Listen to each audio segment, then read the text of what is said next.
الدكتور الشيخ معشوق الخزنوي، أحد الأسماء الذي بات يعرفها كل كردي من خلال جهوده الكبيرة لنصرة أهله وشعبه، وهو بالتالي تجسيد لجوهر رؤاه ودينه. تعالوا نصغوا إليه، فليتفضل مشكورا.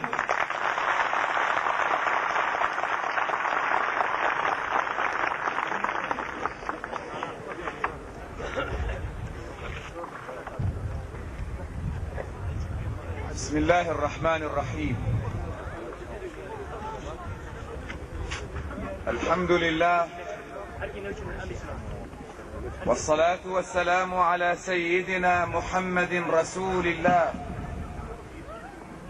وعلى آله وأصحابه ومن والاه. أعوذ بالله من الشيطان الرجيم. ولا تحسبن الذين قتلوا في سبيل الله أمواتا بل هم أحياء عند ربهم يرزقون فرحين بما آتاهم الله من فضله. أيها الإخوة، أيها الأحبة، يعلم الجميع أنني يوما ما شاركت في مأتم موت، والذين هم لصيقون بي يعرفون أنني لا أشارك في ثانوية أبي.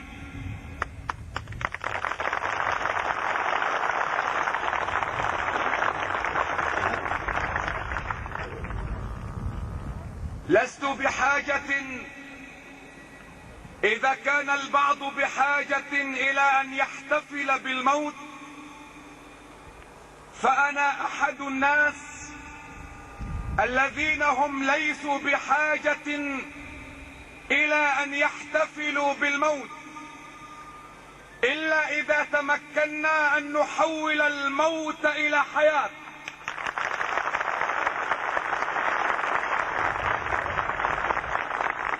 لذلك اليوم أنا بينكم ليس من أجل ثانوية فرهاد، ثانوية موته ومأتمه، إنما أنا معكم من أجل ثانوية حياته. وثانوية حياة شعبه وأمته. فرح جدا أن أقف معكم وأنا أحتفل بحياة هذا الرجل، لكنني أيضا حزين جدا لأن 20 ونيفا من شهدائنا مرت عليهم سنة على حياتهم ولم تحتفل أمتهم بحياتهم.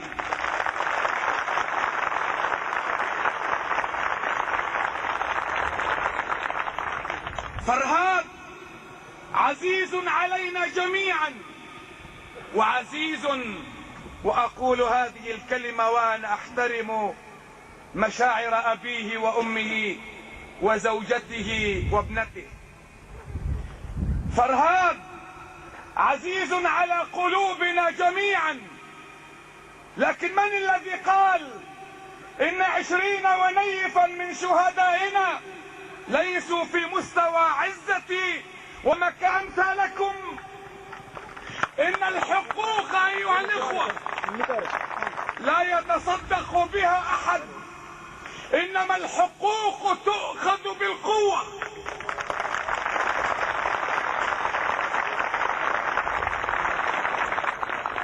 دماء الشهداء يجب أن تكون قطراتهم سقيا لشتلات حقوقكم.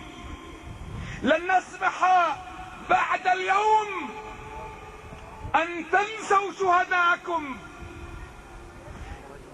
ليست الشيعة مخطئة يوم تتحدث عن الحسين، رجل استشهد قبل 1400 سنة.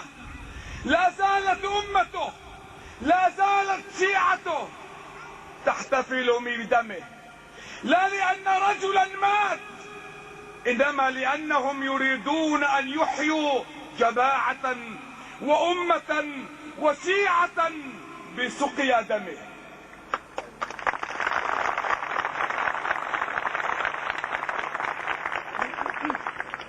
لعلي لا أستوعب تفاصيل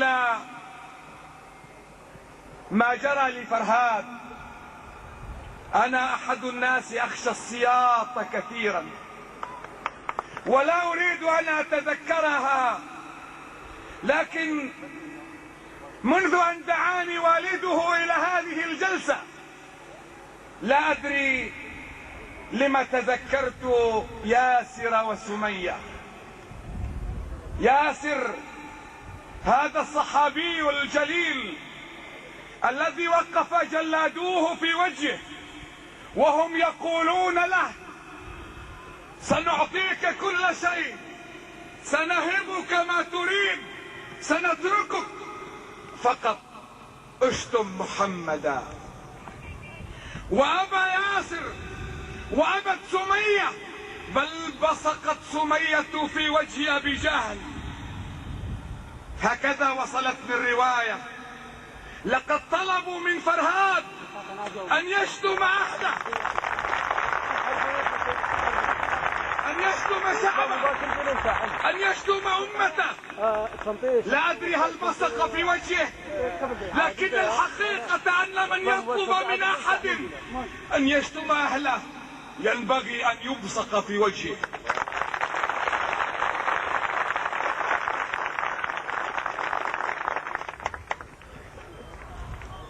اسمحوا لي أن أطيل عليكم، فربما أنا رجل الدين الوحيد الذي سيتحدث في هذه الجلسة.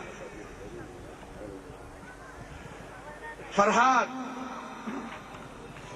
كتبت بعض الكلمات، لست شاعرا، لكنني أشعر بآلامي وآلام شعبي وأمتي من خلالك يا فرهاد. كل شبابنا أنت، كل شبابنا أنت، وكل نسائنا بعدك ثكالى. كل عرق من عروق رجالنا غيظ وغضب، بل كل عرق من عروق رجالنا يتفجر علما ودما. لكن إما أن يموت الرجال مثلك وإلا فلا. أمة ميتة يحييها رجل، أمة تشعر أنها ميتة كانت بحاجة إلى شخص يقول لها: انهضي، أنت لست ميتة. فكنت أنت يا فرهاد.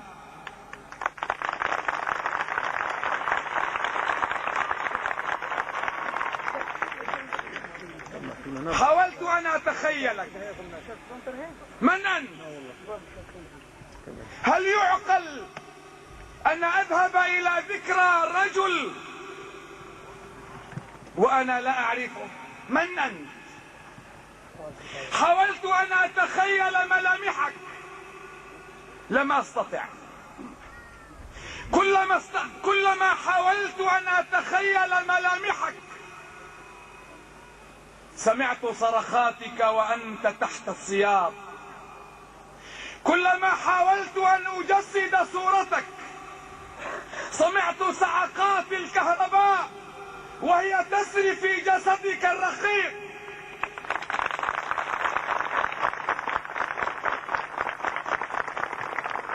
كلما حاولت أن أسمعك تبادر إلى ذاكرتي صرخاتك.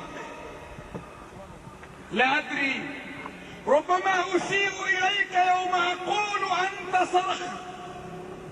أمثالك لا يئنون ولا يصرخون، يقفون كالجبال في وجوه جلاديهم. لكن يا فرهاد، اسمح لي أن أقول لك ولأمثالك من شهداء هذه الأمة: نحن جميعا، أنا وأنتم وكل أبناء شعبك يا فرهاد، نحن شركاء في دمك، شركاء في هدر دمك، لأننا نمنا حقبة طويلة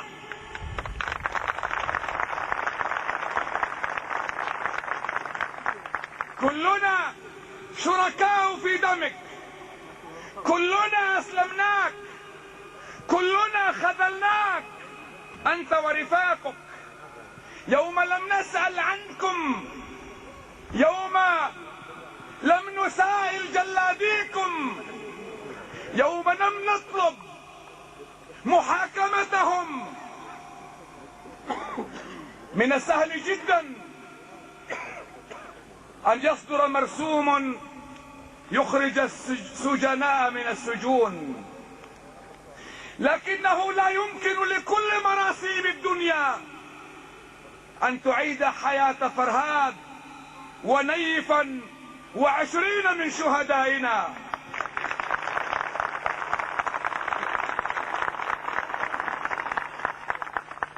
فقط مرسومكم أنتم إذا عزمتم على الحياة وحاولتم أن تقفوا على أرض صلبة لتطالبوا بحقوقكم كبشر. يوم وقف الضابط يقول للجندي: من أنت؟ كان ينبغي أن يقول: نحن كلاب. من أنت؟ فقال له: نحن بشر. فما كان منه إلا أن ضربه ببوطه العسكري. مرسومكم أنتم هو الذي يعيد حياة هؤلاء إذا قررتم أن تكونوا بشرا.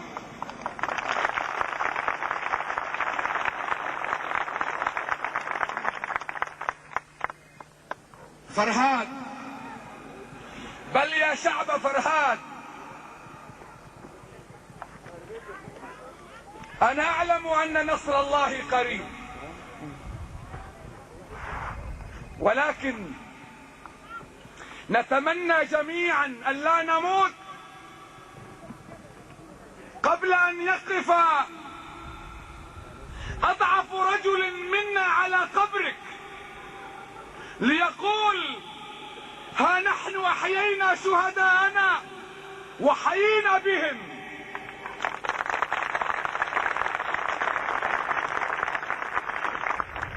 لتسمح لي أمتك يا فرهاد أن أقول: لو خيرني ملك الموت، هل تريد أن تفدي بفرهاد آخرين؟ ربما نصف شعبك ينبغي أن يفدى بك، لأنه لا حراك به. أسمعت لو ناديت حيا، ولكن لا حياة لمن تنادي.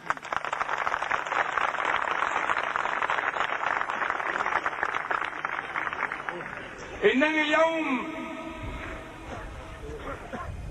أقول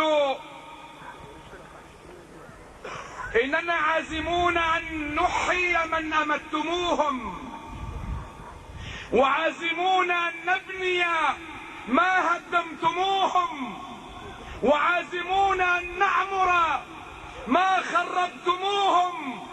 وإن فرهاد وأمثاله سيكونون حباتنا التي ستنبت 7 سنابل، في كل سنبلة 100 حبة، والله يضاعف لمن يشاء. نساؤنا سيلدن آلافا أمثال فرهاد، وسيعلم الذين ظلموا أي منقلب ينقلبون.